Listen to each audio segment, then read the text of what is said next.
మీ కష్టకాలం దూరం అవ్వాలంటే నిజ ధర్మాన్ని తెలుసుకోండి. ఆ స్వచ్ఛమైన ధర్మమే ఇస్లాం.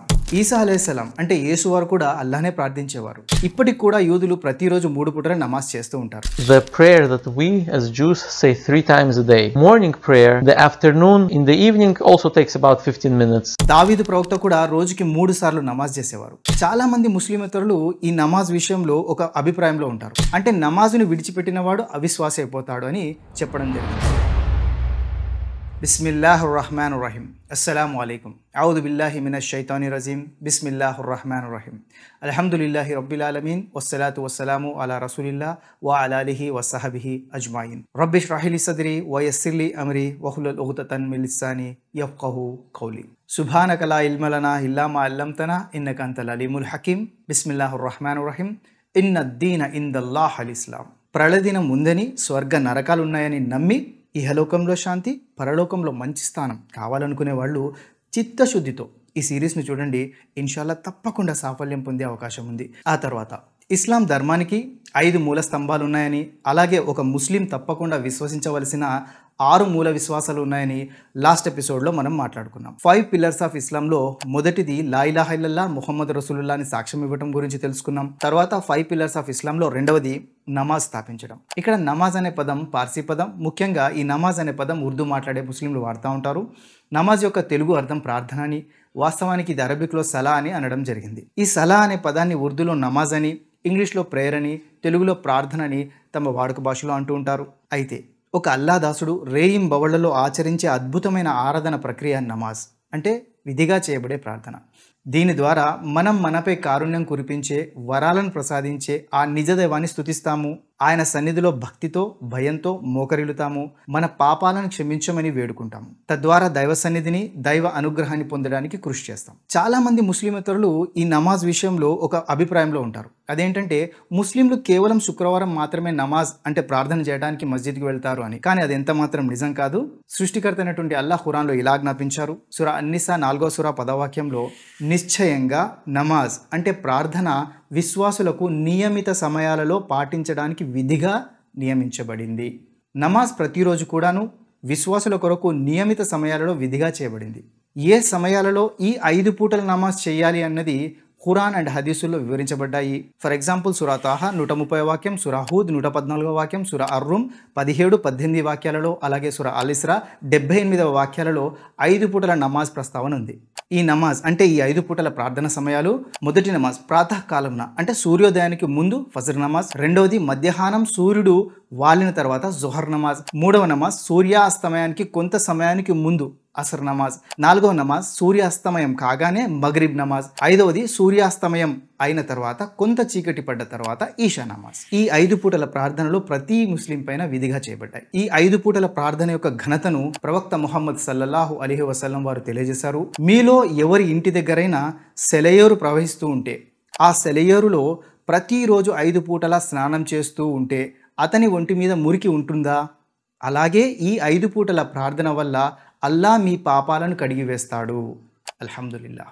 అలాగే నమాజ్ నుండి దూరంగా ఉండేవారిని కూడా ప్రవక్త ముహమ్మద్ సల్లల్లాహు అలైహి వసల్లం వారు హెచ్చరించారు. బురైదా రదియల్లాహు అన్హు ఉల్లేఖనం ప్రకారంగా అల్లాహ్ యొక్క ప్రవక్త ముహమ్మద్ సల్లల్లాహు అలైహి వసల్లం వారు ఇలా అన్నారు: విశ్వాసులని అవిశ్వాసుల నుండి, ఇంకా కపట విశ్వాసుల నుండి వేరు చేసేది మనం విధిగా చేసే నమాజు మాత్రమే. అంటే నమాజును విడిచిపెట్టిన వాడు అవిశ్వాసి అయిపోతాడు అని చెప్పడం జరిగింది. నౌజుబిల్లా. ఈ విషయాల ద్వారా నమాజ్కి ఉన్న ప్రత్యేకతను మనం గుర్తించవచ్చు. నమాజ్ ప్రతి చెడు నుండి కాపాడుతుంది. నమాజ్ మనస్సుకు మంచి శిక్షణ ఇచ్చి ప్రశాంతపరుస్తుంది, ఆత్మను శుద్ధిపరుస్తుంది, హృదయాలను ప్రకాశవంతం చేస్తుంది.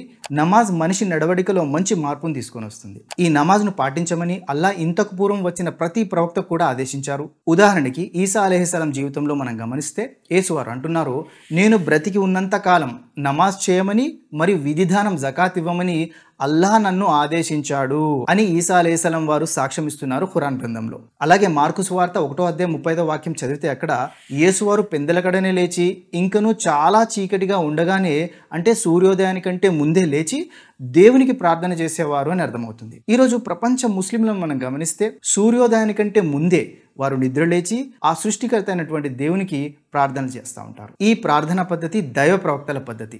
యూదులు కూడా ఈ అనుదిన ప్రార్థనా పద్ధతిని పాటిస్తారు. ఉదాహరణకి దావీదు ప్రవక్త రోజుకి 3 పూటల ప్రార్థన చేసినట్టు మనం చూడొచ్చు. కీర్తనల గ్రంథము 50వ అధ్యాయం 17వ వాక్యంలో, సాయంకాలమున, ఉదయమున, మధ్యాహ్నమున నేను ధ్యానించుచు ముర్ర పెట్టుకొందును, ఆయన నా ప్రార్థన ఆలకించును. చూడండి, సాయంకాలము, ఉదయము, మధ్యాహ్నము దావీదు ప్రవక్త ప్రార్థన చేసేవారు. అలాగే దానియేలు గ్రంథము 6వ అధ్యాయం 10వ వాక్యంలో, దానియేలు యథాప్రకారముగా అనుదినము ముమ్మారు అంటే 3 సార్లు మోకాళ్ళుని తన దేవునికి ప్రార్థన చేసేవాడు. ఈ విధంగా ఈ అనుదిన ప్రార్థన అనేది ప్రతి కాలంలో ప్రతి ప్రవక్త చేసేవాడు. అలాగే తమ అనుచర సమాజానికి చేయమని బోధించేవారు. ఇప్పటికి కూడా యూదులు ప్రతిరోజు 3 పూటల నమాజ్ చేస్తూ ఉంటారు. The prayer that we as Jews say 3 times a day. Morning prayer, the afternoon, in the evening also takes about 15 minutes. ఖురాన్లో అల్లా ఈ నమాజ్ గురించి దాదాపుగా 70 కంటే ఎక్కువ సార్లు ప్రస్తావించాడు. దీని ద్వారా మనకు అర్థమవుతుంది నమాజ్ అంటే ప్రతిరోజు విధిగా చేసే ప్రార్థన జీవితంలో ఎంత ప్రాముఖ్యమో అని. ఈ నమాజ్ కోసం పిలిచే పిలుపుని అరబిక్లో అజాన్ అని అంటారు. తెలుగులో ప్రార్థన పిలుపు అని అర్థం. ప్రతిరోజు 5 పూటల వినబడే ఈ అదాన్ యొక్క అర్థం చాలా అద్భుతంగా ఉంటుంది. అల్లాహు అక్బర్, అల్లాహు అక్బర్, అల్లా మాత్రమే గొప్పవాడు, అల్లా మాత్రమే గొప్పవాడు. అష్హదు అన్ లా ఇలాహా ఇల్లల్లా, నేను సాక్ష్యమిస్తున్నాను ఆరాధనలకు అర్హుడు కేవలం అల్లా మాత్రమే అని.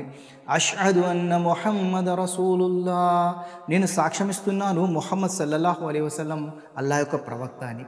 హయ్యా అలల్ సలా, ప్రార్థించడానికి రండి. హయ్యా అలల్ ఫలా, సాఫల్యం వైపునకు రండి. అల్లాహు అక్బర్, అల్లాహు అక్బర్, అల్లా మాత్రమే గొప్పవాడు, అల్లాహ్ మాత్రమే గొప్పవాడు. లా ఇలాహా ఇల్లల్లా, అల్లా తప్ప మరొక ఆరాధ్యుడు లేడు.